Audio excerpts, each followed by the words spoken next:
The man suspected in the shooting death of a 2-year-old in her front yard has been arrested, and 23 ABC's East Bakersfield reporter Christine Din is live at the scene of that shooting with the details of his arrest. Christine? That's right. Back on April 30th, 2-year-old Kamaya Robinson was gunned down as she played right here in her front yard. Now, those gunmen disappeared, but at least now one of those suspects is behind bars, and we've got the exclusive details on his arrest.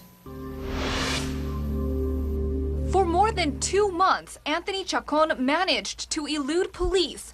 Police say on April 30th, Chacon was involved in an argument between two groups of men standing on the corner of Virginia and Robinson Street. The men opened fire and a stray bullet killed 2-year-old Kamaya Robinson as she played in her front yard.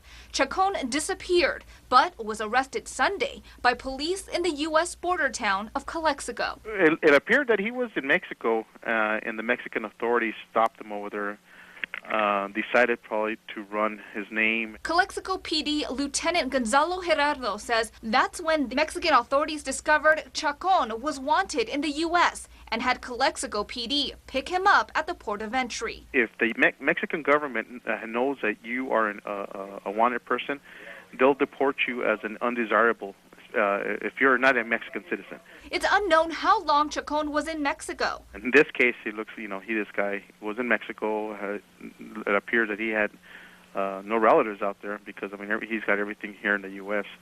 It looks like he was running from the law. Which Gerardo says was a big mistake. One of the things that people forget is that, we do have a very, very good working relationship with the Mexican authorities. A lot of people think that they can go to Mexico and that's it. Once they hit Mexican soil, they can't be brought back to the U.S. for justice, and they're totally wrong. Chacon was brought to Bakersfield yesterday. He has an extensive criminal history, including spousal abuse, false imprisonment with violence, terrorizing threats, and drug possession. Today, he appeared in court for charges of vehicle theft, evading police, possession of ammunition, and selling drugs. But the biggest charges are for Kamaya's death. He faces 1 count of first-degree murder, 2 counts of attempted murder, and 1 count of participating in a street gang. He was wanted for such a heinous crime, and just being able to find him and arrest him, it's a great accomplishment. Now, Kamaya's family declined to comment on camera today, but told us over the phone that this arrest has brought them a little more closure. Now, BPD is not saying whether or not they're looking for any more suspects in this case.